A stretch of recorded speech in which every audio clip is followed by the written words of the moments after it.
Tohirqur'on Amir Temur hokimiyatga qanday keldi? Hokimiyatga siz aytishingiz mumkin, u oddiy yo'l bilan kelgan, zodagon oiladan chiqqandi. Yo'q. Amir Temur hokimiyatga juda qiyinchilik bilan va ma'lum bir mashaqqatlar bilan kechib o'tib hokimiyatga o'tirgandi. Keling, bugun shu haqida to'liqroq gaplashamiz. Biz boshladik. Undan oldin siz videoga like bosib qo'ying va kanalimizga obuna bo'lmagan bo'lsangiz, obuna tugmasini bosib qo'ying. Biz boshladik. Amir Temur tug'ilgandan keyin bizning hududlarimiz Chig'atoy ulusining tarkibida edi. Chig'atoy kim edi? Chig'atoy Chingizxonning farzandi edi. Chingizxonning 4 ta farzandi bor edi. Bular Chig'atoy, Juju, O'qtoy, Tulu edi. 1224-yilda Chingizxon o'z o'g'illariga mamlakatni 4 ulusga bosib olgan hududlarni 4 qismga bo'lib berdi. Bizning hududlarimiz, ya'ni Movarounahar, Sharqiy Turkiston va Yettisuv hududlari Chingizxonning Chig'atoy o'g'liga nasib qildi va uning boshqaruvidagi yerlar Chig'atoy ulusi deb atala boshlandi. Mamlakatdagi kelishmovchiliklar tufayli Chig'atoy ulusi 2 qismga bo'lindi. 14-asrning 40-yillarida Sharqiy Turkiston, Yettisuv bu Mo'g'ulistonda ataldi va Movarounahar. Movarounahar 10 ga yaqin bekliklarga bo'linib ketdi va ular o'zaro urushlar ichida qoldi. Shunday bir paytda Amir Temur tug'ilgan.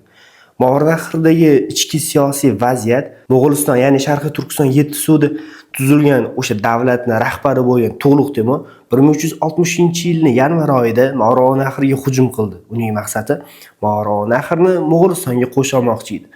U mamlakatga hujum boshlagan paytda 10 ga yaqin bekliklarning ma'lum bir qismi To'g'liq Temur tarafiga o'tdi va ma'lum bir qismi esa To'g'liq Temurga qarshi kurashmoqchi bo'ldi. Kesh viloyati hukmdori Amir Temurning amakisi bo'lgan Amir Hoji Barlos esa To'g'liq Temurga qarshi urushmasdan mamlakatni tashlab ketmoqchi bo'ldi va tashlab ketdi ham. Xorasonga, ya'ni Hirot tarafga ketdi. Amir Temur o'rtada qolib ketdi. U qochmasdan oldin amakisiga aytgandi: "Agar siz mamlakatni tashlab ketadigan bo'lsangiz, buni bitta foydasi, ikkita ziyoni bor. Agar siz mamlakatda qoladigan bo'lsangiz, mamlakatdagi qolganingizdagi foyda bu ikkita, ziyon bitta bo'ladi" degandi. "Agar siz ketsangiz, mamlakat boshsiz, ya'ni yurtni yetakchisiz qoladi. Mamlakatda qoling, ya'ni Keshni boshqaring" deganda o'z jiyanining gaplarini eshitmadi va Xorasonga qochib ketdi. O'rtada Amir Temur qolib ketdi va u ustozi Abubakir Toyoboniydan maslahat so'radi. Abubakir Toyoboniy Amir Temurga bir maktub yo'lladi. Maktubda 4-xalifa Ali roziyallohu anhuga bir savol berilgan. O'sha savol mazmunidagi maktub yuborilgan. O'sha maktubning mazmuni quyidagicha edi. Maktubda aytiladiki, bir kun Ali roziyallohu anhudan so'rashdi: "Agar osmon kamon bo'lsa, yer kamon o'qi, otguvchi bu Alloh, otiladigan bu baloy kulfatlar bo'lsa, agar nishon odamzod, ya'ni insonlar bo'lsa, odam qayerga qochish kerak?" deb Ali roziyallohu anhudan so'rashgandi. Shunda Ali roziyallohu anhu aytgandiki, har doim, ya'ni otguvchi Allohning yoniga qochish kerak deb javob berdi. Abubakir Toyoboniy ham xuddi Ali roziyallohu anhuga o'xshab Amir Temurga aytdiki, "Sen ham, ya'ni otguvchini, ya'ni To'g'liq Temur yoniga borgin" deb javob berdi. Amir Temur To'g'liq Temur yoniga bordi va To'g'liq Temur Amir Temur bilan gaplashdi, uni Kesh viloyatiga dorug'achi, ya'ni Kesh viloyatining hukmdoriga aylantirdi. To'g'liq Temur Movarounahar boshqarishga o'zining o'g'li, ya'ni Ilyos xo'jani tashlab ketdi. Ilyos xo'ja Movarounahardagi parokandalikka barham bera olmadi. Uning davrida parokandalik yanada kuchayib ketdi. Amir Temur va Ilyos xo'ja o'rtasida kelishmovchiliklar bo'ldi. Amir Temur Ilyos xo'janing bitta ishiga chida olmadi. U Payg'ambar sollallohu alayhi vasallamning avlodlari hisoblangan 70 ta nafar insonni ushlab oldi. Amir Temur bunga chida olmadi va hujum qilib mo'g'ullarning askarlarini yer tishlatdi va 70 ta odamni qo'yib yubordi. O'shandan keyin ular o'rtasida sovuqchilik tushdi va ular o'rtasida urush boshlandi. Amir Temur Ilyos xo'jaga qarshi o'zining qaynakasi, ya'ni Balx hukmdori bo'lgan Amir Husayndan yordam so'radi. Ular birgalashib Ilyos xo'jaga qarshi urushdi. Ular Ilyos xo'jaga qarshi kuchi yetmasligini bilganda, shuning uchun Xorazm hukmdori To'qaldan yordam so'rashdi. Ular Xivaga borishdi va To'qalning niyati yomonligini bilib qolishdi va orqaga qaytayotgan paytda To'qal ularga qarshi 1000 nafar askar yubordi. Amir Temur va Amir Husaynning askari 90 nafardi. Ular o'rtasida shiddatli janglar bo'ldi.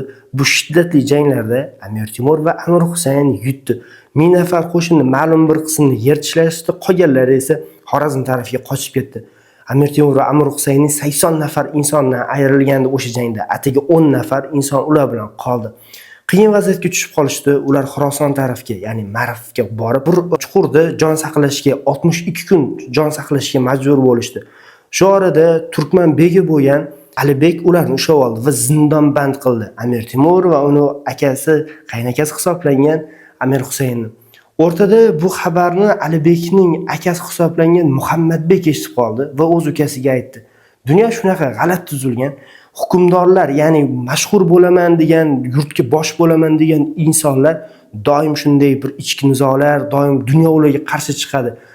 Sen ularga yordam berishing kerak. Ular seni yoningga mehmon sifatida kelgandi, lekin sen ularni zindonband qilding.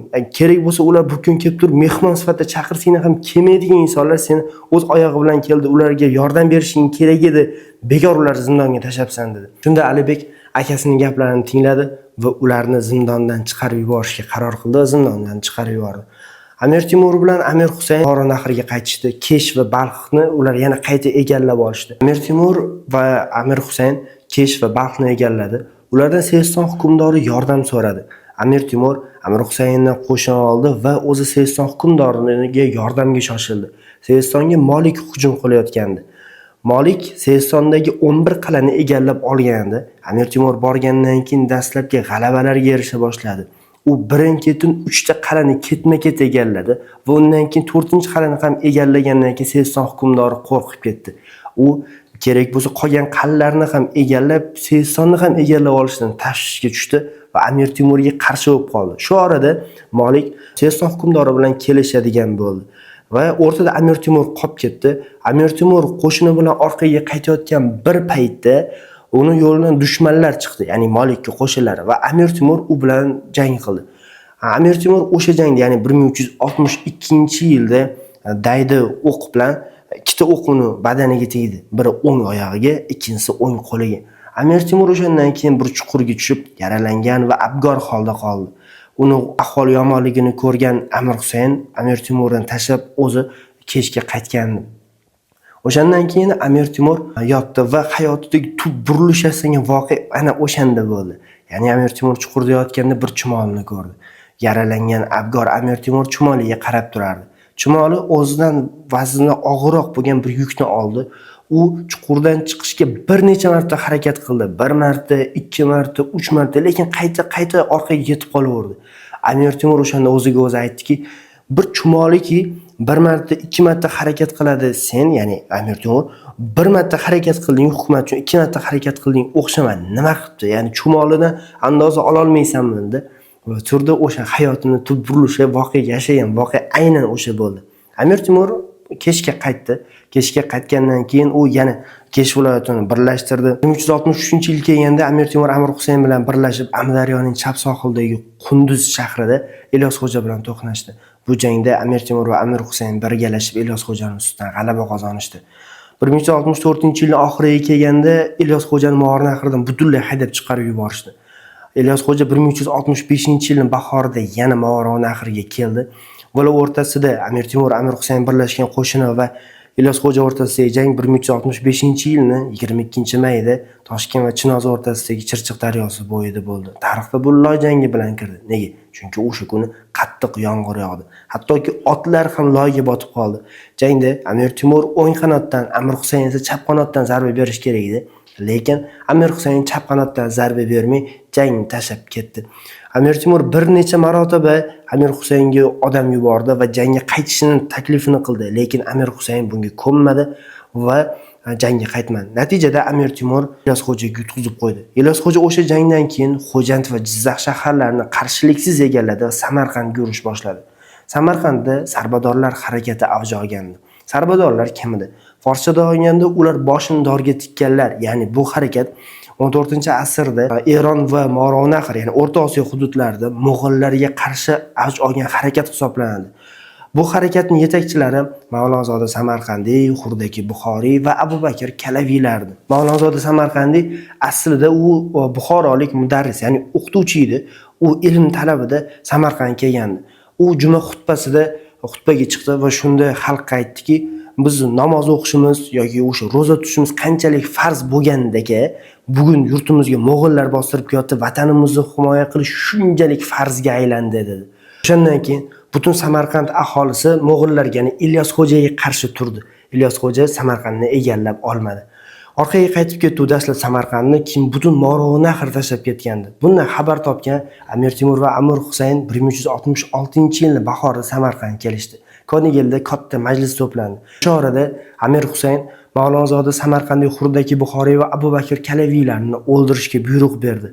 Amir Temur o'shanda faqatgina Mavlonzoda Samarqandiy jonini so'rab olishga majbur bo'ldi va aytdiki, bugun biz birlashishimiz kerak, butun Turkiston bugun birlashishi kerak dedi. Shunda Amir Husayn aytdiki, sen sarbodorlar bergan sovg'a salomlar, ular va'da qilgan qo'shinga, ular beraman degan pulga aldanib qoldingmi dedi. Shunda Amir Temur aytdiki, biz bugun birlashishimiz kerak. Agar sarbodorlar yetakchilarini o'ldiradigan bo'lsak, ertaga xalq bizga ishonmay qo'yadi dedi. O'shandan keyin Amir Temur va Amir Husayn o'rtasida kelishmovchilik bo'ldi. Amir Temur Samarqandda qoldi, Amir Husayn esa orqasiga qaytdi, ya'ni Balxga. Ular o'rtasida 1366-yildan 1370-yillar oralig'ida kelishmovchiliklar bo'ldi. Bular o'rtasidagi ittifoq o'zi asli nikoh o'rtasida vujudga kelgandi.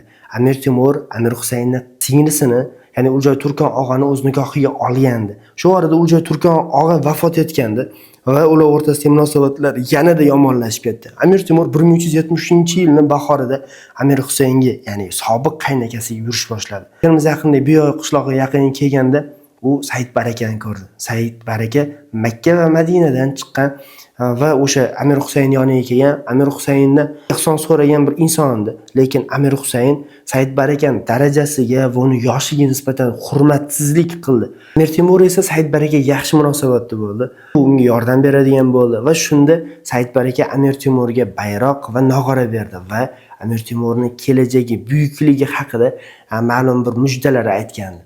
Amir Temur o'shandan keyin Amir Husaynga yurish boshladi va 1370-yil 8-aprelda Balxga boshlangan yurishlar Amir Temurning 2 kunlik qamaldan keyin Amir Temurning g'alabasi bilan oxiriga yetdi. 10-aprelda Amir Temur Balxni egalladi. Amir Husayn yo'q edi. Amir Husayn qochib ketdi. Amir Temur Amir Husaynni qidirdi va Amir Husayn bir minorani tomiga chiqib olgandi. O'shanda bir insonning oti yo'qolib qoldi. U otini qidirdi, topolmadi. O'sha minoraning ustiga chiqib tepadan qaramoqchi edi va chiqqanda Amir Husaynni ko'rib qoldi. Amir Husayn o'sha insonga katta mol-mulk va'da qildi va lavozimlar taklif qilganda, u inson u lavozimlarga, boyliklarga ko'ndi va tushib Amir Temurga Amir Husaynning qayerdaligini aytib berdi. Amir Temur Amir Husaynni ushladi va o'shandan keyin uni o'ldirdi. 1370-yil 11-aprelda Amir Temur Balxda qurultoy o'tkazdi va o'zini Morovnahr amiri deb e'lon qildi. Xon emas, balki Morovnahr amiri deb e'lon qildi va Temuriylar sulolasiga asos soldi. 1370-yilda boshlangan qiyinchilik bilan davlat tepasiga kelgan Amir Temur to 1405-yilgacha, ya'ni 35 yil davomida kuchli Temuriylar imperiyasini qurolga mashhur hukmdorga aylandi. Amir Temur qiyinchilik bilan hokimiyatga keldi. Hozirgi siyosatdagi, ya'ni insonlar qiyinchiliklari, yoshlar hayotidagi bo'layotgan ba'zi bir ishlari Amir Temur hayotdan andoza olsak bo'ladi. Ya'ni Amir Temur hokimiyatga kelgungacha 10 yildan oshiq harakat qildi. Biz hozir bir marta harakat qilamiz, 2 marta harakat qilamiz, lekin o'xshamagandan keyin qaytamiz. Yo'q, qayta harakat qilish kerak. O'shanda balki maqsadimizga erishamiz, xuddi Amir Temurga o'xshab. Bu Amir Temurning hokimiyatga kelishi edi. Bu haqida sizning fikrlaringiz qanday? Izohlar qismida yozib qo'ying. Videoga like bosing, yaqinlaringizga taklif qiling. Bizni qo'llab-quvvatlashingiz uchun kanalimizga obuna bo'lishni unutmang. Oldindan rahmat.